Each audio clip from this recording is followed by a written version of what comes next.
Nissan loyalists know that NISMO is a portmanteau for Nissan Motorsports, while to everyone else it is very nearly meaningless. And the brand is almost as empty of product as the word is of meaning.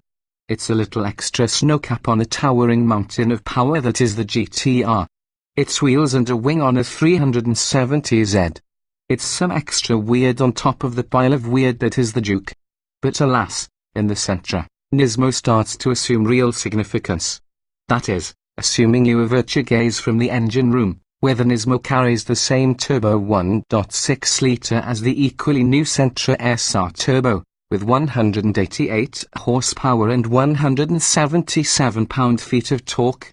Instead, focus on the NISMO's reinforced cowl, floor pan, and rear bulkhead.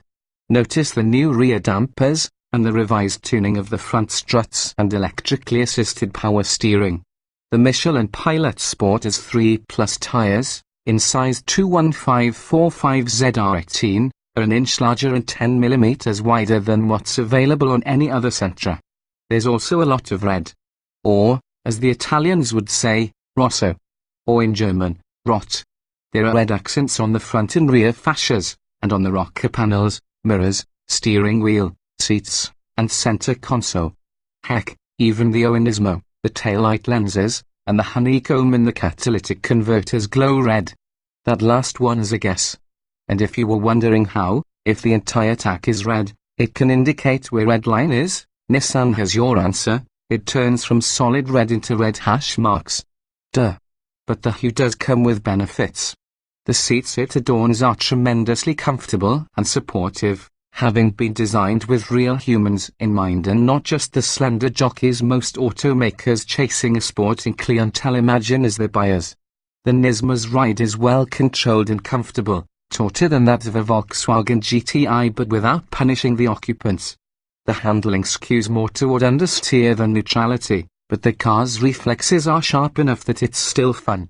The steering is weighty and quick, if devoid of feel, and the pedal calibrations make it so easy to heel and toe that you'll find yourself doing it unconsciously every time you even brush the brake pedal, rolling into a lazy 45 mph curve or easing up behind a tractor-trailer on a crowded freeway.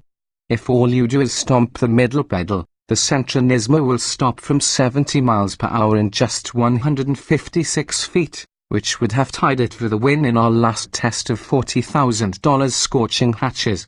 The speed is harder to come by than it is to dissipate.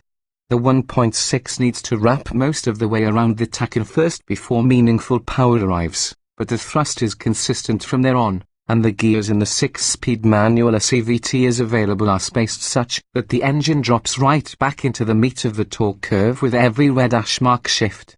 It's satisfying to hustle, if slow, 7.0 seconds pass before 60 mph arrives. And it does need more rip in the exhaust note, for as is, there are dairy barn levels of mooing. There are other spectres of cheapness. In the example tested here, pressing the steering wheel mounted radio and cruise control buttons honked the horn. And the headliner had a mouseful look to it not seen since GM's darkest days. While the $25,855 NISMO is a huge improvement over other Sentras, it's no better than any of its competition, which includes some of the best performance values on the market: Volkswagen GTI, Ford Focus Street, even the Mazda 3. But it's a strong indicator that NISMO might take on a deeper meaning for the brand's mainstream cars. And what it means more than anything else is that we'd like to see how good NISMO could make the Sentra if the Sentra itself were a better starting point.